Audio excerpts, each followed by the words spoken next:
Krystal, what are you taking a look at? Well, guys, where do I even begin with the sad story that is now the retracted Progressive Caucus letter on Ukraine? This one incident managed to encapsulate the fecklessness of the elected left, the total crushing of all dissent on our policy towards Ukraine, and the extremely dangerous situation that we all find ourselves in with regard to a potential Armageddon. Let's review the whole humiliating affair, shall we? So on Monday, 30 members of the Congressional Progressive Caucus released a carefully crafted letter, including the mildest possible critique of the Biden approach to Russia's war in Ukraine. The letter went to great pains to explain Russia is the bad guy, that we should be deferential to Ukraine, and that any settlement must protect a free and independent Ukraine. They argued in that letter, quite reasonably in my opinion, that, quote, given the destruction created by this war for Ukraine and the world, as well as the risk of catastrophic escalation, we also believe it is in the interest of Ukraine, the U.S., and the world to avoid a prolonged conflict. For this reason, we urge you to pair the military and economic support the U.S. has provided to Ukraine with a proactive diplomatic push, redoubling efforts to seek a realistic framework for a ceasefire.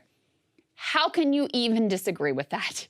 Yet in response to this very mild statement in favor of diplomacy, the liberal commentariat unleashed holy hell on every one of these members. They were pro-Putin stooges, they were ignorant, they had a colonialist mentality, and the worst sin of all, they were accused of making common cause with Marjorie Taylor Greene and Kevin McCarthy. Well, almost immediately, Progressive Caucus co-chair Pramila Jayapal issued a sniveling correction, insisting that actually the letter really meant absolutely nothing at all. And within hours, she had fully retracted the letter. As if that wasn't bad enough, she decided to throw her staff under the bus in an absolutely cowardly attempt to deflect any sort of blame for the blowback.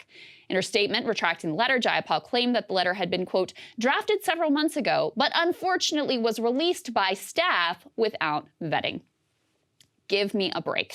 This is an obvious, bold-faced lie. It is ridiculous to imagine a bunch of staffers went rogue and were out freelancing on this, forging signatures in secret or something. I really don't even know what that would mean. It is so ridiculous. Not to mention, Jayapal herself gave a quote to the Washington Post upon the letter's release, indicating that there was a clearly choreographed and intentional effort to release this letter at this particular moment. Politico reports what was already blatantly obvious. Quote, a source familiar with the situation told Politico that Jayapal personally approved the letter's release on Monday. No shit.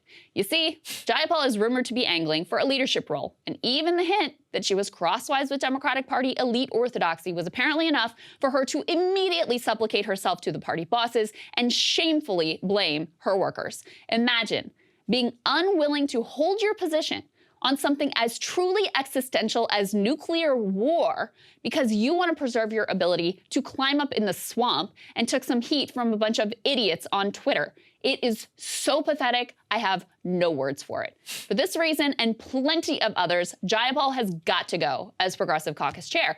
But it's not like there was much courage to be found elsewhere. Bernie Sanders also chimed in to trash the letter, which he had never been a signatory on. As of this writing, there is precisely one Democrat who was willing to defend the staff and stand by the contents of the letter. That would be Congressman Ro Khanna.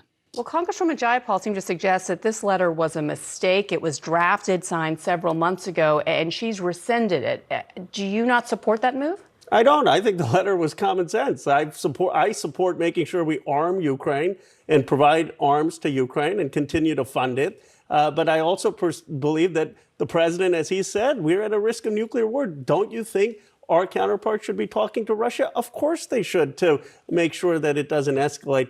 And, you know, my position is similar to what former Joint Chief of Staff Mullen has said, what other senior military leaders have said. Yes, let's stand with Ukraine, but let's also support diplomacy. Now, there's an argument that Congressman Khanna's position actually doesn't go far enough, that at this point, further aid to Ukraine should be conditioned directly on talks and a genuine effort to end this war.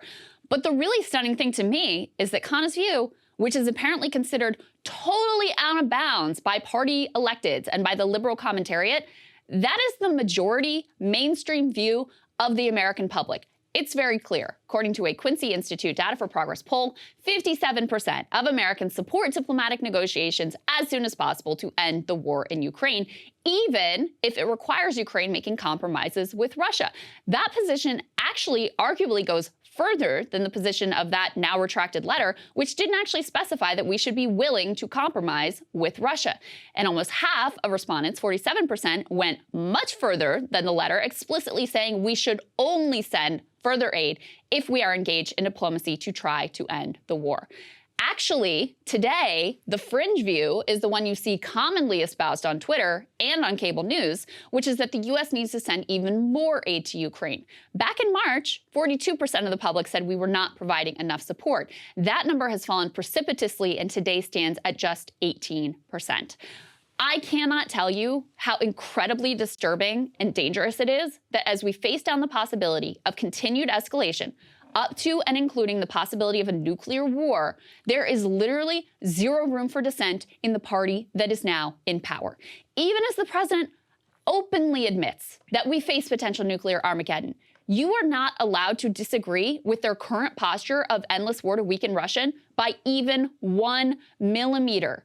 This is madness. And it all stems from a legacy of Russiagate derangement and fear of appearing like, oh my God, you might agree with a Republican on something.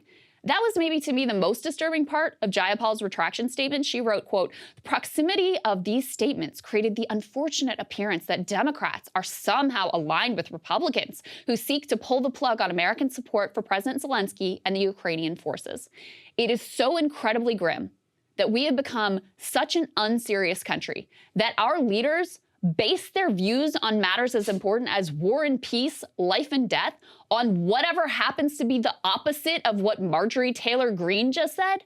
Why would you hand a person like Marjorie Taylor Greene so much power over your own thoughts and your own actions? Why would you succumb to this extreme partisan derangement?"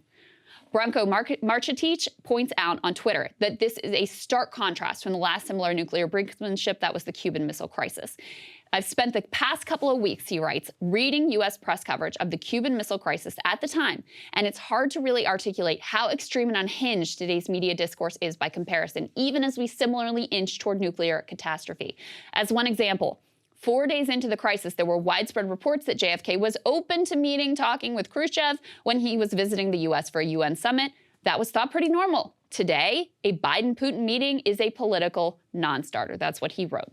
"I suspect that as winter sets in and the grim reality of energy crises and endless war also sets in, Ro Khanna and others who are urging diplomacy are going to appear prescient, that the American public will be even more undeniably behind them.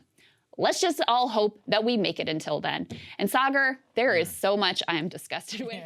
Cable news is ripping us apart, dividing the country, making it impossible to function as a society, and making it impossible to know just what is true and what is false. But the good news is they are failing and they know it. That is why we're building something new, a new mainstream, a healthier one, something more trustworthy, something that we are going to need in one of the most pivotal times in American history. We are building up here for the midterms, for the upcoming presidential election, but we need your help. So if you can help us out by becoming a premium member today at breakingpoints.com, we're trying to change America for the better and the entire world. So what are you waiting for, guys? Go to breakingpoints.com and sign up and help us build a new mainstream.